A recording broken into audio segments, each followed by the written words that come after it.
मरीजों से लेकर डॉक्टरों तक की तकलीफें और बढ़ा दी हैं। मेडिकल भाषा में इसे म्यूकरमाइकोसिस कहते हैं। गुजरात, महाराष्ट्र, आंध्र प्रदेश, उत्तर प्रदेश, बिहार और ओडिशा जैसे राज्यों में ब्लैक फंगस के कई मामले सामने आए हैं। आइए जानते हैं कि ये बीमारी आखिर है क्या।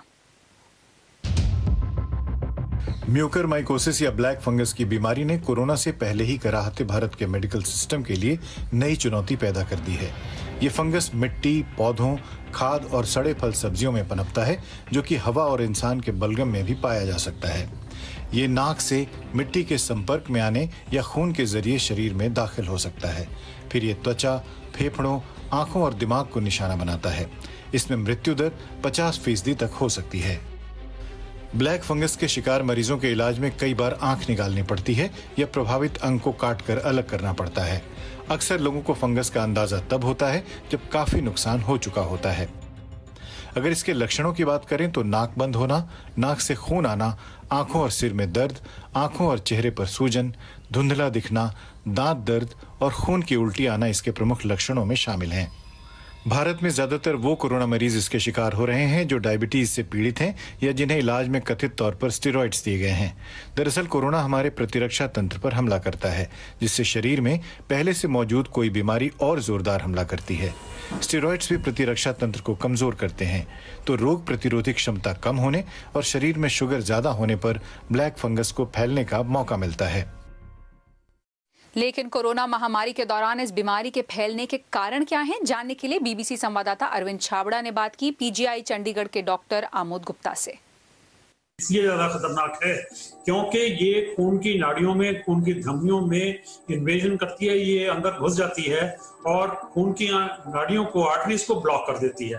तो जिस हिस्से में ब्रेन के, चाहे वो ब्रेन है, बॉडी के जिस भी हिस्से में ये फंगस एक बार चली जाती है तो वहां की वो एक किस्म की लोकलाइज गैंग्रीन कर देती है उस ऑर्गन की। कि आखिर कोविड-19 या कोरोना वायरस से म्यूकरमाइकोसिस का लिंक क्या है?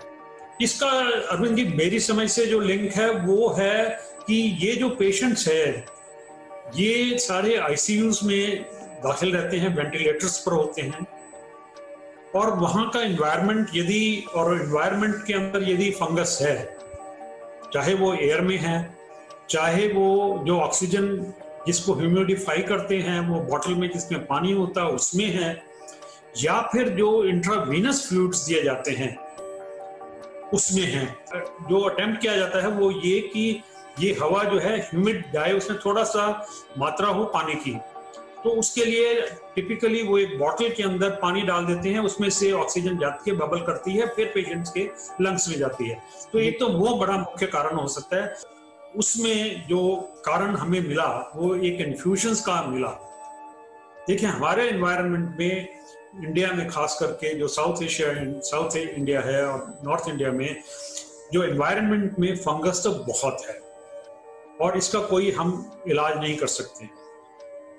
और उस फंगस के जो एनवायरनमेंट में फंगस है वो बहुत इतनी आसानी से एस्टेब्लिश नहीं होती है। वो कॉलोनाइज कर सकती है, सरफेस को कॉलोनाइज कर सकती है, पर इन्वेजिव फंगस जो है इट हैज टू बी कोई डेफिनेटिव उसका सोर्स होना चाहिए जहां से वो आ रही है। कुछ एक्सपर्ट्स का ये मानना है कि ये स्टेरॉइड से हो रहा है, तो वो आप रूल आउट कर रहे हैं? नहीं, मैं रूल आउट नहीं कर रहा। देखिए, स्टेरॉइड्स तो सारी दुनिया में दिए गए हैं, यूरोप में दिए गए हैं, इंग्लैंड में दिए गए हैं, अमेरिका में दिए गए हैं। Millions of patients have received steroids. मैंने कई हजार पेशेंट्स को स्टेरॉइड्स दिए हैं। हमारे जो रिमेटोलॉजी कोलीग्स हैं वो most of their patients are on steroids. हमने उनमें कभी अपने एक्सपीरियंस में 40 साल में म्यूकरमाइकोसिस होते नहीं देखा। तो स्टेरॉइड्स एक काम कर रहे हैं कि वो जो आदमी की जो इम्यूनिटी है उसको कम कर रहे हैं, बट फंगस का सोर्स नहीं है। फंगस तो बाहर से आ रही है, फंगस हवा से आ रही है तो वो कॉलोनाइज करती है। यदि उसका किसी फ्लूइड से आ रही है तो वो उसको जाके इन्वेड करती है, वो डिफरेंट ऑर्गन्स में डिस्ट्रीब्यूट हो जाती है। और Indian council of medical research ने इससे बचाव के निर्देश जारी किए हैं, जिसके मुताबिक धूल भरी जगह जाने पर मास्क लगाने, मिट्टी से जुड़े काम करने पर दस्ताने पहनने, अच्छी तरह नहाने और साफ सफाई का खास ख्याल रखने की सलाह दी गई है। वहीं ये भी जरूरी है कि कोरोना मरीज के शुगर लेवल और उसे दिए जा रहे स्टेरॉइड्स पर कड़ी निगरानी रखी जाए। इस बीमारी के बारे में नीति आयोग के सदस्य डॉक्टर वी.के. पॉल ने ये कहा।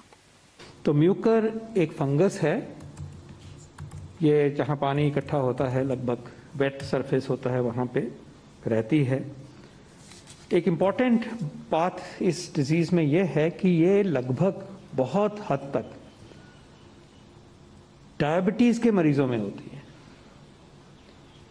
डायबिटीज़ नहीं है तो बहुत अनकॉमन है कि म्यूकरमाइकोसिस हो, लेकिन ये भी याद रहे कि ऐसी बहुत बड़ी कोई आउटब्रेक हो रही है ऐसा भी नहीं नज़र में है। वॉच कर रहे हैं और अपने तरीके से इसका सर्वेलेंस हम कर रहे हैं।